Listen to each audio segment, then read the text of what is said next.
Voix de l'Amérique.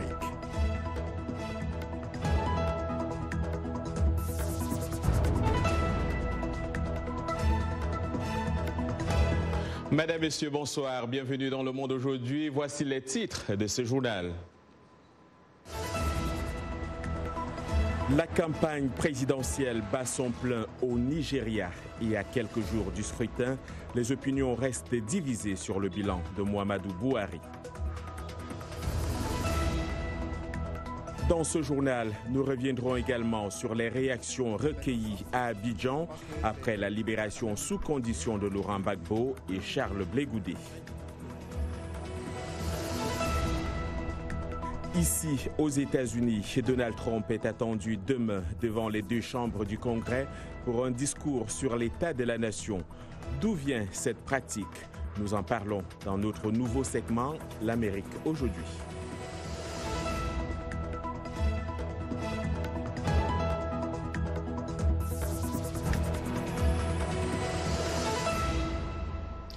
Bonsoir, c'est parti pour la campagne présidentielle pour l'élection du 24 février au Sénégal.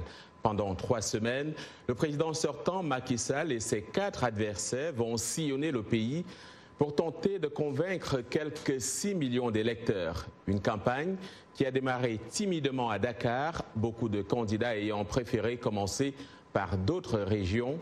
Quelques affiches du président sortant sont toutefois visibles à différents endroits de la capitale.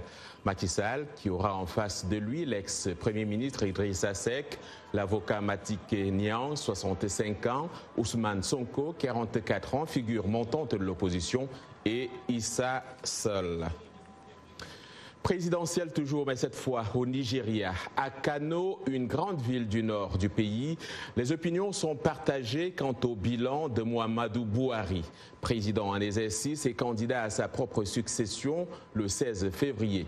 Certains habitants souhaitent voter pour son principal rival, Atiku Abubakar.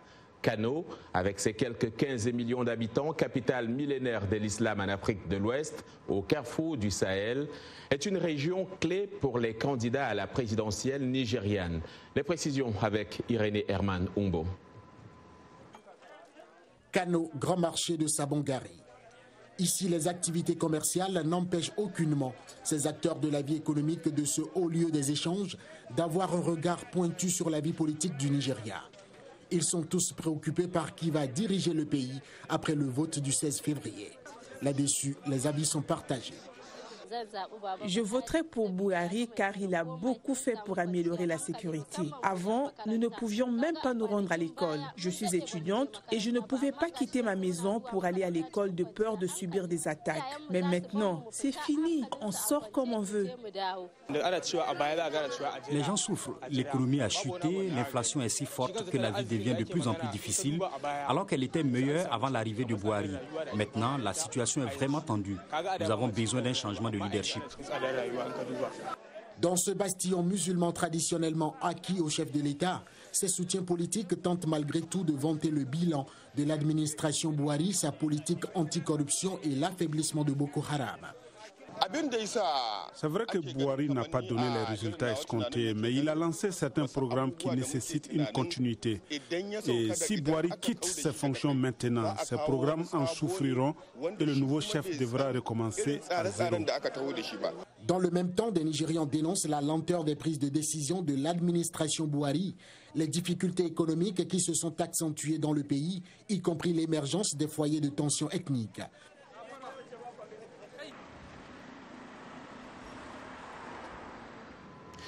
Et en Côte d'Ivoire, la liberté sous condition accordée par la CPI à l'ancien président Laurent Gbagbo et à Charles Blé Goudé, l'ex-chef des Jeunes Patriotes, continue de susciter des réactions.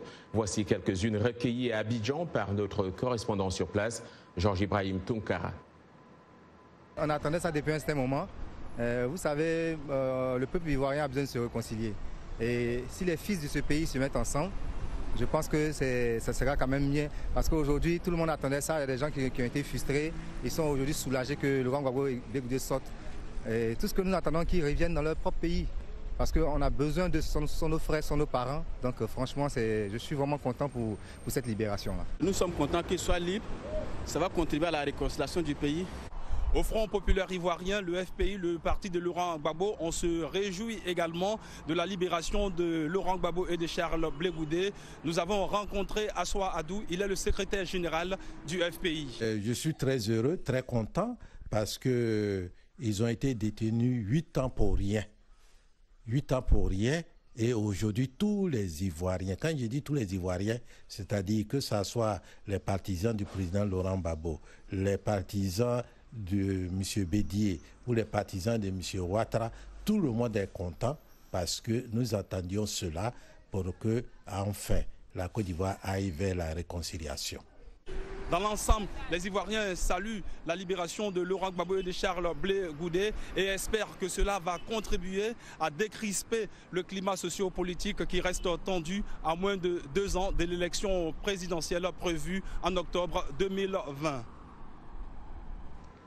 Actualité cette fois au Burkina Faso où une attaque est survenue ce lundi matin dans le village de Ken-Ouro, dans la commune de Ken, province du Yatenga. Selon le site d'information Faso-Nord Info, des individus armés à bord de motos ont procédé à des attaques suivies d'assassinats de porte en porte au sein de la population civile.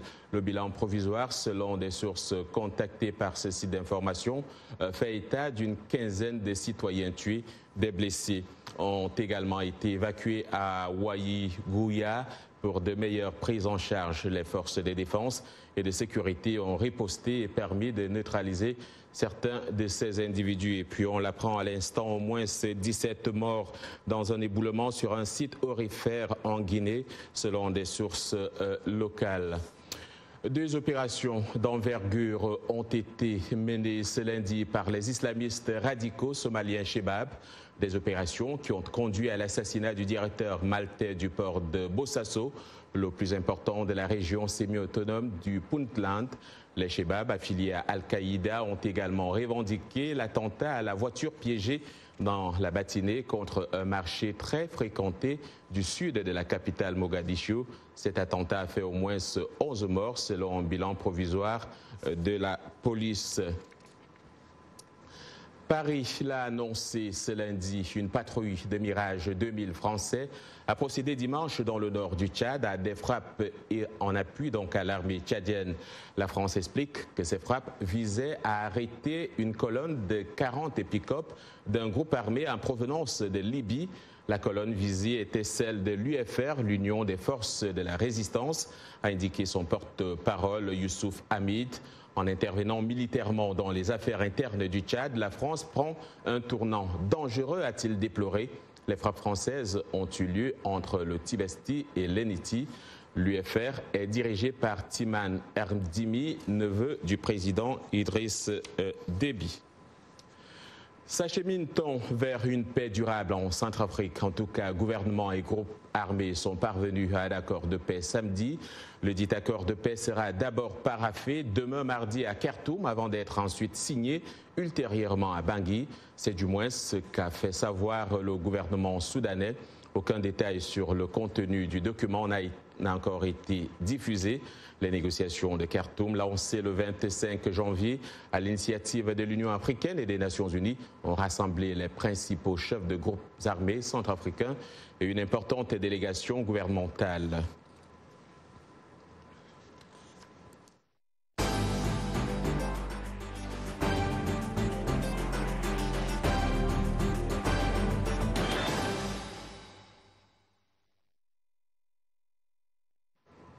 Donald Trump va livrer demain soir son discours sur l'état de l'Union devant le Congrès. Ce discours annuel du président américain devait se tenir il y a une semaine, mais la présidente de la Chambre des représentants, Nancy Pelosi, a usé de ses prérogatives constitutionnelles pour le reporter à cause, dit-elle, de la fermeture partielle du gouvernement, faute d'accord sur le budget.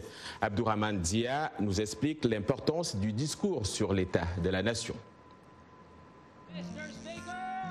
Selon la Constitution américaine, le président a l'obligation d'informer de temps à autre le Congrès sur l'état de l'Union et recommandé des mesures qu'il juge nécessaires et opportunes.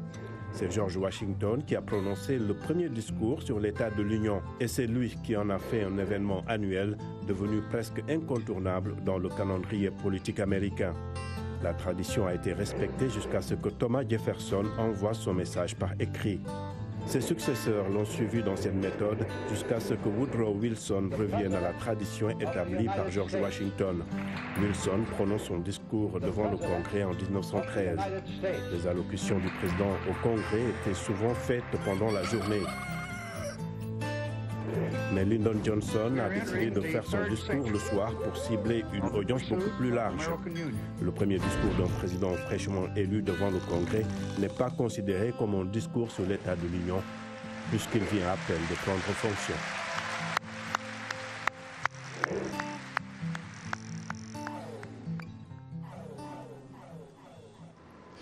Alors, comme on l'a annoncé en titre, on démarre donc ce lundi un nouveau segment dans l'Amérique et vous. Il était intitulé l'Amérique aujourd'hui. Et Abdou, l'actualité, c'est bien sûr ce discours sur l'état de l'Union que doit prononcer demain Donald Trump. On le voit bien, le discours sur l'état de l'Union est très attendu. Cette année, il se tient dans un contexte politique très tendu, on le disait, entre le président Trump et la présidente de la Chambre des représentants, Nancy Pelosi. Dans les deux cas, comment se prépare-t-on à accueillir ou à vivre ces discours de Donald Trump, Abdou? Oui, John, vous avez tout à fait raison. Les deux camps campent un peu sur leur position. Les démocrates disent qu'aucun dollar ne sera alloué au mur que veut construire Donald Trump à la frontière avec le Mexique, même si Nancy Pelosi ne s'oppose plus vraiment à ce que des fonds soient alloués à des barrières déjà existantes. Et Donald Trump, de son côté, a réitéré que sans le mur, ça ne marcherait pas. Ce sont même ces termes. Alors, et effectivement, le discours du président Trump se tient alors qu'un comité composé de parlementaires républicains et démocrates essaie de trouver un compromis sur la sécurité à la frontière avant le 15 février. Les craintes d'un nouveau shutdown sont-elles vérifiées? Effectivement, il y a de réelles craintes. Le président Trump a réaffirmé qu'il a deux options, soit fermer carrément le gouvernement si un accord n'est pas trouvé d'ici le 15 février, donc dans moins de 2 semaines, ou alors déclarer carrément l'état d'urgence. Et sur ce point, même ses alliés républicains du Congrès ne semblent pas très enthousiastes sur cette option de l'état d'urgence parce qu'ils préfèrent que le processus d'allocation des fonds se fasse au sein du Congrès. Donc ce serait un peu une perte dans leurs prérogatives. Mais il dit qu'il a les deux options sur la table. Donc effectivement, la crainte d'un shutdown est réelle. On verra ce qui va se passer demain. Il a promis de faire une grande annonce sur cela demain devant les parlementaires et devant les dizaines et des centaines de millions d'Américains qui vont regarder le discours. Abdourahmane Dia, merci pour toutes ces explications et bien sûr vous suivrez cela pour nous et l'on vous retrouvera bien sûr dans nos autres éditions dans le cadre de ce nouveau segment l'Amérique aujourd'hui. Madrid, Londres, Paris et plusieurs autres capitales européennes ont reconnu lundi l'opposant Juan Guaido comme président intérimaire du Venezuela après l'expiration d'un ultimatum lancé à Nicolás Maduro qui a refusé de convoquer une nouvelle élection présidentielle. La Russie, l'un des principaux alliés de M. Maduro, a aussitôt dénoncé cette reconnaissance de M. Guaido par les Européens. Nous percevons les tentatives de légitimer l'usurpation du pouvoir comme une ingérence directe dans les affaires internes du Venezuela, a déclaré le porte-parole du Kremlin, Dmitri Peskov. Et puis, le pape François poursuit sa tournée au Moyen-Orient. Le souverain pontife s'est élevé avec force ce lundi à Abu Dhabi contre toute forme de discrimination, de violence et de guerre, au deuxième jour de sa visite historique dans la péninsule arabique où subsistent de multiples conflits et des inégalités flagrantes. C'est le premier chef de l'Église catholique à fouler le sol de cette région qui fut le berceau de l'islam. Le pape s'y est rendu dans le cadre d'une rencontre internationale entre les religions. Vous regardez Le Monde aujourd'hui en direct de Washington sur VOA Afrique.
Le Monde aujourd'hui sur VOA Afrique, les titres de cette seconde partie de votre journal.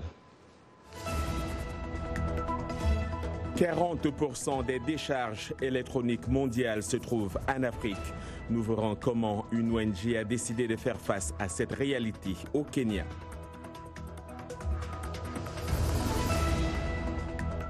Et toujours dans le registre technologique, nous parlerons de Jean-Claude Gouessé, un jeune Ivoirien concepteur d'une application sur la mobilité dans les villes africaines.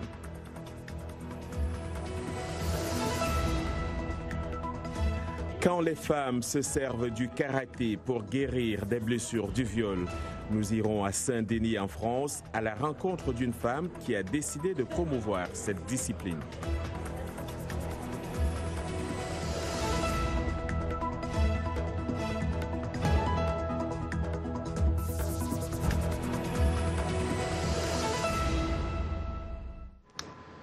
C'est lundi et désormais c'est ce jour-là que nous avons rendez-vous avec Afrotech et Arzouma Compaoré. Bonsoir Arzouma et bienvenue. Bonsoir John et bonsoir à toutes et à tous. On commence tout de suite avec un flashback sur ce que beaucoup considèrent comme le plus grand événement de jeu au monde, le Global Game Jam qui s'est déroulé du 25 au 27 janvier 2019, a rassemblé pendant 48 heures des communautés entières de gamers et de programmeurs afin de créer des jeux sur la base d'un thème central.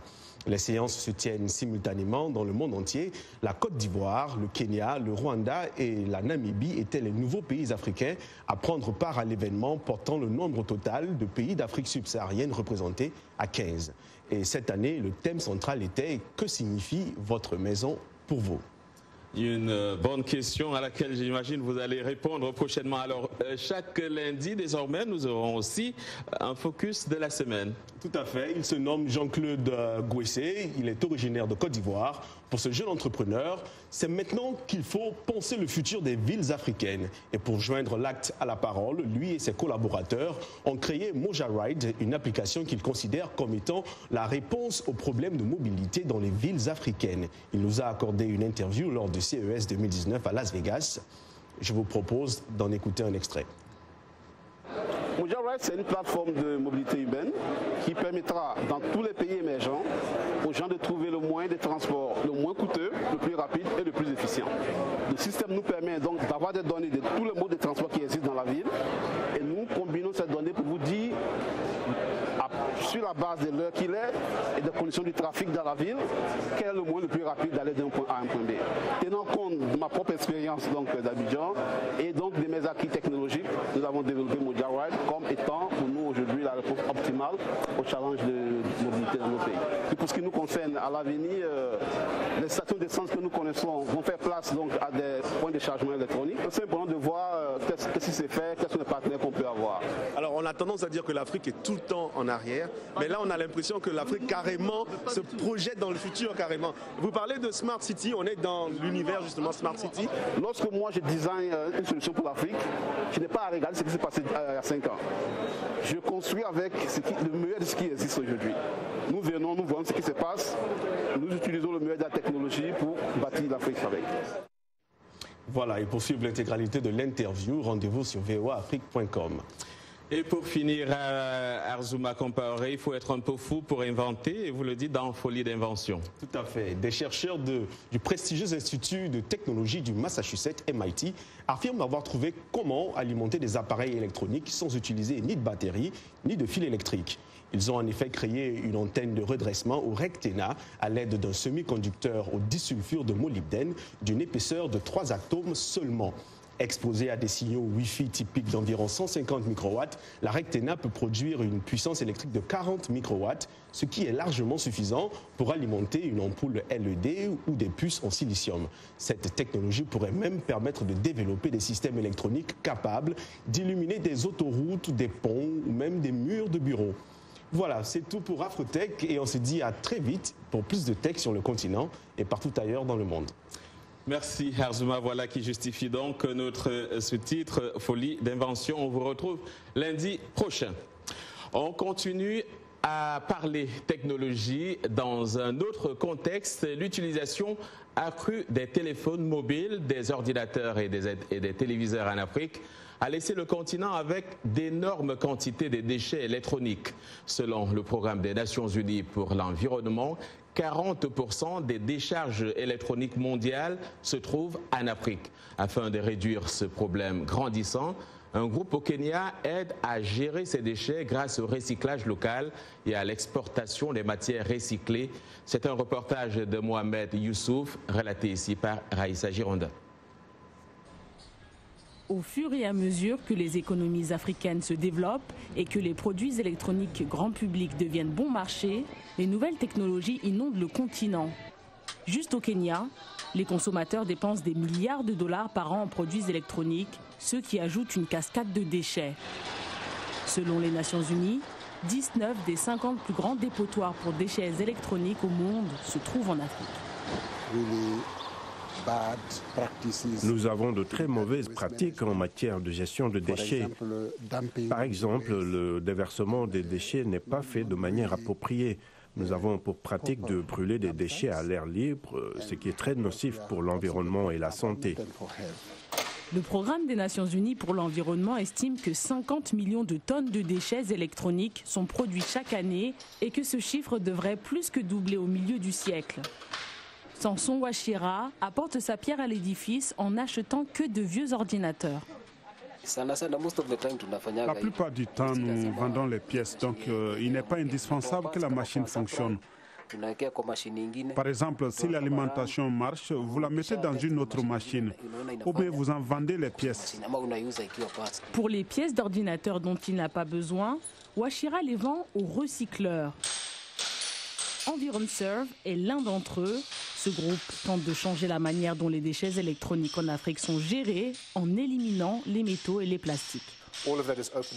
Tout cela est ouvert et séparé pour être traité plus tard. Ce que nous pouvons faire, c'est de traiter des matériaux comme le verre, les batteries, les panneaux. Ceux-là sont tous emballés dans un conteneur et renvoyés à nos installations à Dubaï.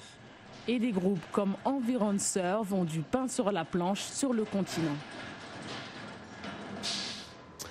Place à présent à notre revue de l'actualité sportive du week-end. On accueille Yacouba Ouedraogo. Yacouba, on a beaucoup parlé de foot ce week-end sur le continent. Bonsoir. Bonsoir John et bonsoir à vous, amis sportifs. Ce fut effectivement un week-end tout foot sur le continent. Nous commençons avec la Coupe CAF qui en était à sa première journée. Fortune diverse pour le club. Toutes les formations se sont imposées à domicile, à l'exception de l'AS Otto, Hassania Agadir ou encore l'Étoile du Sahel. En Zambie, le Zesco est venu à bout d'un Kana 2-0 dans le match 100% marocain entre Hassania Agadir et le Raja Casablanca. Il n'y a pas eu de vainqueur 1-1. En Tunisie, défaite à domicile de l'Étoile du Sahel devant le CS Sfaxien. L'AS Otto a été surpris par les Marocains de la Renaissance Berkane. Le Hilal Omdurman a pris le dessus sur la Santé Kotoko et belle victoire de Gor Mahia du Kenya sur les Zamalek 4-2. En Ligue des Champions, troisième journée de la compétition ce week-end, le Wydad de Casablanca et le Mamelodi Sundowns sont sortis vainqueurs respectivement face à l'Obista et l'ASEC d'Abidjan. Orlando Pirates et l'Espérance de Tunis partagent la tête du groupe B devant les Guinéens de Oroya classés 3e suite à leur victoire 1-0 à Harare contre le Platinum Stars. Coup historique pour le TP Mazembe. Carton des Corbeaux à Lubumbashi 8-0, j'ai dit bien 8-0, contre le club africain de Tunis. Un record depuis la création de la phase de poule en 1997. L'autre club congolais, l'AS Vita Club, a été accroché à domicile par les Algériens de Saoura 2-2. Ici, aux États-Unis, nous parlons de football américain. Les New England Patriots ont remporté hier à Atlanta pour la 6e fois de leur histoire le Super Bowl en battant les Los Angeles Rams 13-3 au terme d'une finale décevante et insipide, vite surnommée Super Bowl, entendez super ennui. Des records sont tombés. Néanmoins, Tom Brady, l'emblématique quarterback de New England, est devenu le joueur, disons, de football américain le plus titré de l'histoire, avec son 6e sacre, 17 ans après le premier. Les 75 000 spectateurs du futuriste Mercedes-Benz Stadium et plus de 110 millions de téléspectateurs américains ont eu droit à cette finale, le plus grand événement sportif de l'année ici aux États-Unis.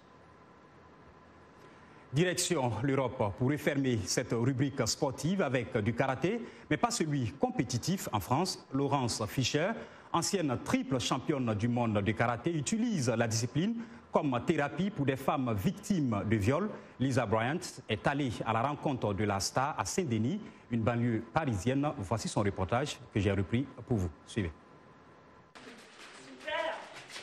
Laurence Fischer n'a jamais fait face à une adversaire aussi dure que celle de cette classe. L'ancienne triple championne du monde de karaté tente d'aider ses élèves à vaincre le traumatisme de l'agression sexuelle dont elles ont été victimes. Chaque femme a une histoire différente. Lorsque Mbamoussa Soumaré avait 12 ans, elle a été violée par un parent dans son Mali natal et contrainte de l'épouser 2 ans plus tard. J'ai dit à ma mère, je ne veux pas me marier, je veux continuer les études. Ma mère dit que c'est la décision de mon père. Rien ne peut annuler, sauf si je meurs. Non, pas la mort. Mbamoussa a eu 4 enfants dans son mariage forcé. Elle s'est par la suite enfuie pour la France où elle a fini dans ce centre pour femmes victimes de violences. Certaines d'entre elles sont des victimes de violences conjugales, d'autres d'inceste, toutes sortes de violences en fait. Nous essayons de les aider selon leur histoire. Le centre propose des traitements médicaux et psychologiques, mais aussi des classes de karaté thérapeutique comme celle enseignée par Laurence Fischer. Le karaté est un moyen pour nous connecter à nous-mêmes. À cause du traumatisme, il y a une sorte de dissociation. À cause de la souffrance, elles ne peuvent pas se connecter à elles-mêmes. Beaucoup ici sont des immigrantes africaines, mais on y retrouve aussi des Françaises venues partager leur expérience. Suite à l'agression, on se sent faible, on se sent abattu, mais là, avec le karaté, on revit. En 2014, Laurence Fischer a enseigné le karaté aux femmes victimes de violences sexuelles à la Fondation Panzi du prix Nobel de la paix, Dr Mukwege. 2 ans auparavant, elle avait fondé l'ONG Lutte pour la dignité pour aider ces femmes à retrouver leur confiance en soi et leur dignité bafouée.